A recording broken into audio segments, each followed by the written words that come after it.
Hello guys welcome back to another vlog भिडियोमा। आज मैले चाहिँ अपलोड गर्न गइरहेको छु ब्लग भिडियो।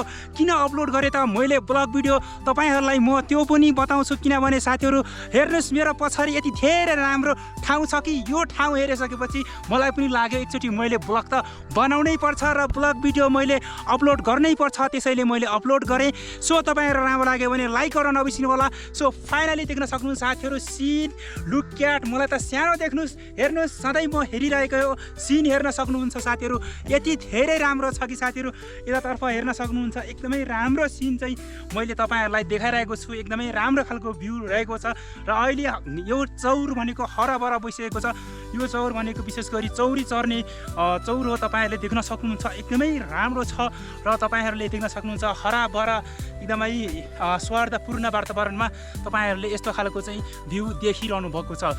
डेफिनेटली लाइक त तपाईले गर्नु नै भएको छ होला। र आजको ब्लग भिडियो भनेको एकदमै राम्रो र इन्ट्रेस्टिङ ब्लग थियो साथीहरु, र तपाईलाई पनि इन्ट्रेस्टिङ लाग्यो होला भन्ने मैले आशा लिएको छु साथीहरु।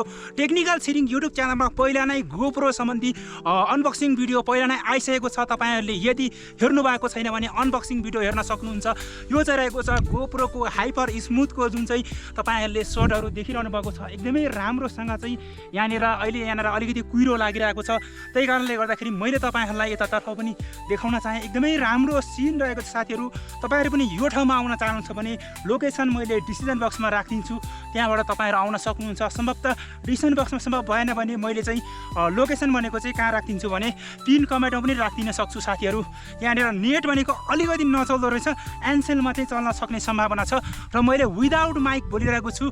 आई होप तपाईहरुले मेरो साउन्ड सुनिरहेको छ भने मैले पूर्ण विश्वास लिएँ। र आजको यस ब्लग भिडियो हेरिसकेपछि तपाईको छोटो मिठो कमेन्ट गर्न चाहिँ नभुल्नु होला। सो आजलाई यति नै, टिल देन जय देश जय नेपाल।